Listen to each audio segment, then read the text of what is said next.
I'll never forget the time I went to tell a story to a friend, and it was about a really hard time in my life. And that friend didn't even let me finish about a minute in. And instead, she just reached out, like, Bethany, can I just pray for you right now?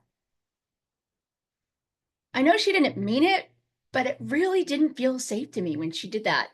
And it had me thinking, what makes a group safe? Have you ever walked into a group where you shared or somebody else is sharing and it's going deep and the safety is taken away? Maybe it's a person that asks a question that gets everybody bummed out. Maybe somebody can't emotionally regulate in the moment. Maybe they're trying to fix. What does that look like? What does that feel like? Well, today we're continuing our You Are Invited series where you get to check out what a TIP community group looks like and feels like. If you don't know what a TIP community group is, well, it stands for Thrive Intentional Practice Group. It's my 6-month group that I have here. And the reason we're putting this on a podcast is because I want you to see what happens. I want you to see what you're doing in your groups. I want you to see the difference between the two, but also I want you to ask this question to yourself. Do you have a group where you feel safe, and what qualities does that mean? What does it mean to feel safe in a group?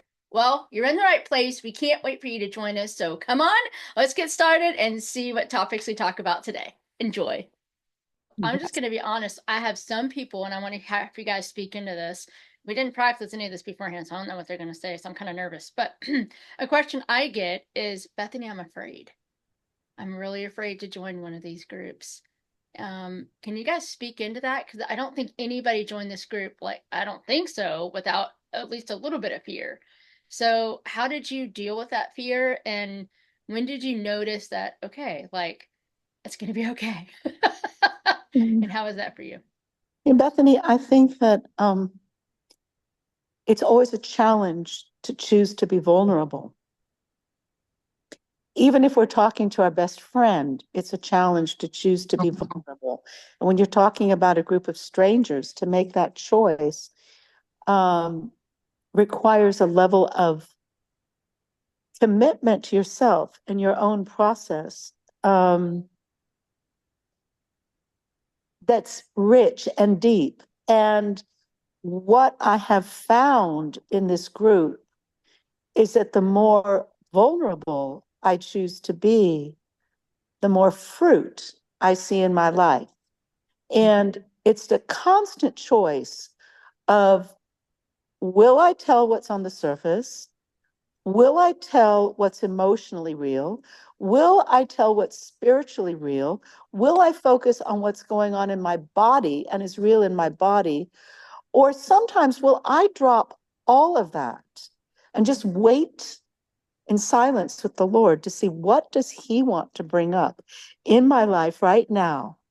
And every time I do that, it makes me shaky because it's such a depth of vulnerability that comes about. And every time I do that, there's a door that cracks open, opens wide, or the whole door is removed. And I get to walk into a brand new landscape of his love that's been waiting for me. Wow, that's beautiful. I Yeah. love that. Did anybody else have anything to add to that? Because I think there's fear in that, right? Because even if I think I've had conversations with others in this group that is like, what was that, Bethany?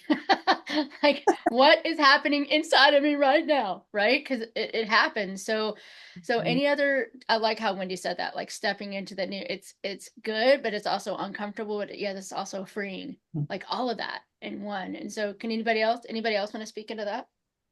So good. I think by the time I started with the tip community, I was largely over that, over having the fear of being front and center going into the situations, because my experience with your pop-up groups was I always felt safe. And I always came away from those experiences feeling valued and really certain that no one who was participating had any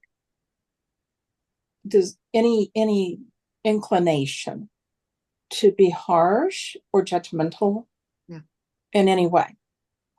And there is that sort of quiet underlying dread of realizing that you're going to be invited to go into places that might be painful.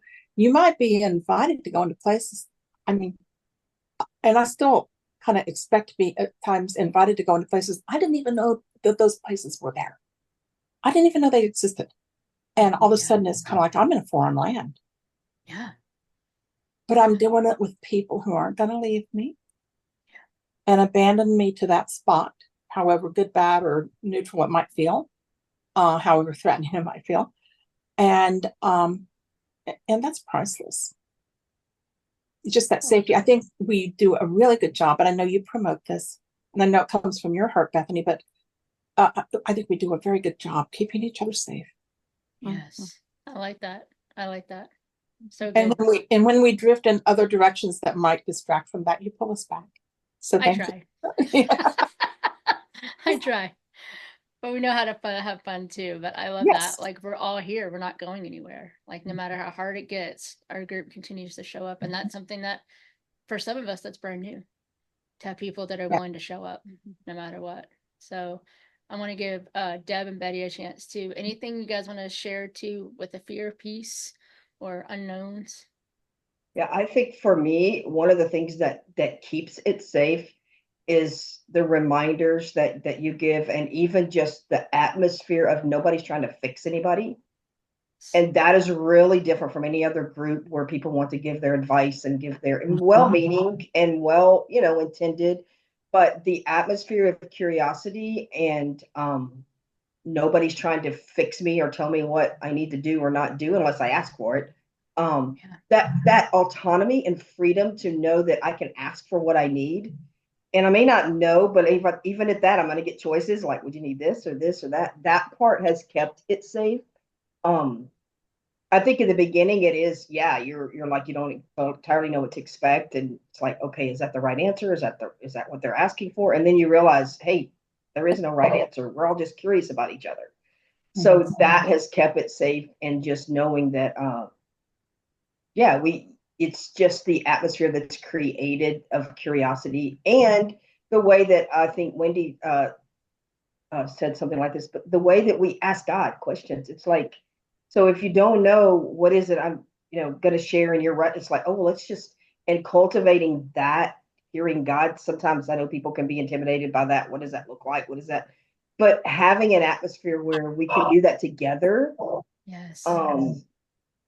And there's no rules around that. There's no, oh, got this right, got this wrong. It's like, hey, does it fit? Does it not fit? Does it, and all of those things have made it safe from the beginning of, I guess for me, the fear being, am I going to do what's expected? Am I going to, is what's going on here?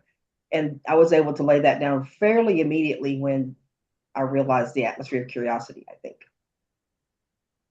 I love that. And I was about to ask like what safety meant. So you painted a beautiful picture of that, about what that looks like, and the freedom of feeling like you can show up without people fixing you. You're not the project, or the fear of somebody else going off in their 20-minute story and you're just take the background. So I really like how you said that, Deb. And that's beautiful. And yeah, thank you for taking us on that journey. Betty, anything you want to add? I was thinking, I don't think I've ever been in a group until I joined your groups, because we met at Think Differently. Yes, we and did. It was 2020, and it was lockdown, and it was crazy. And I was completely terrified when I joined that group. I thought, what have I got myself into? I don't know what I'm doing. Well, when I first joined this group, I thought, I don't have the tools some of these people have. I'm not a counselor. I'm not even a coach. What am I doing in this group, But everybody was warm and inviting, and they asked wonderful questions. And I feel like Deb, nobody was trying to fix me or tell me what I should do or give me all this advice that I didn't need, really. And it's more about a connection. And I really, really enjoy that. And it makes it safe. I love that. I love that. And Betty, you're a great example because I remember talking to you about this group and you're like, wait a second, I'm not a counselor, I'm not a coach. And I'm like, yeah, but you enjoy deep community and you're longing for that and you're wanting to experience that. So that's something that makes TIP community groups different too, is that community part. You may not be a coach, you may not be a counselor, but the thing is, we have so many amazing people that want to experience deep community and don't have that place. So here's that place. It's a place for everyone, as long as you have that, as long as you want to experience deep community. So I I have, love that. All I right, have one more, next, can I have a, go. Yeah. yeah, one more quick addendum. My experience of you, Bethany, I mean, I know you have boundaries that separate your ministry and your business from your personal life. I know they're in place and I never feel them. Mm. Okay, I know I stop these at such the weird places. I know, but if you are one of those that go, Bethany, I have to know how she ends that. You can check out the whole video at bethanyboring.com, or you can just wait for next week because I broke this up into little bite-sized chunks because honestly, some of us don't have an hour of free time to watch a video. Like, I get that. So that's why we have this on this podcast. But next week, we're really going to talk about that question. How do you have boundaries, but yet also make a group safe? What does that really look like, especially as the facilitator, as the coach, as the counselor, as a person that's leading the group? How do you do that right?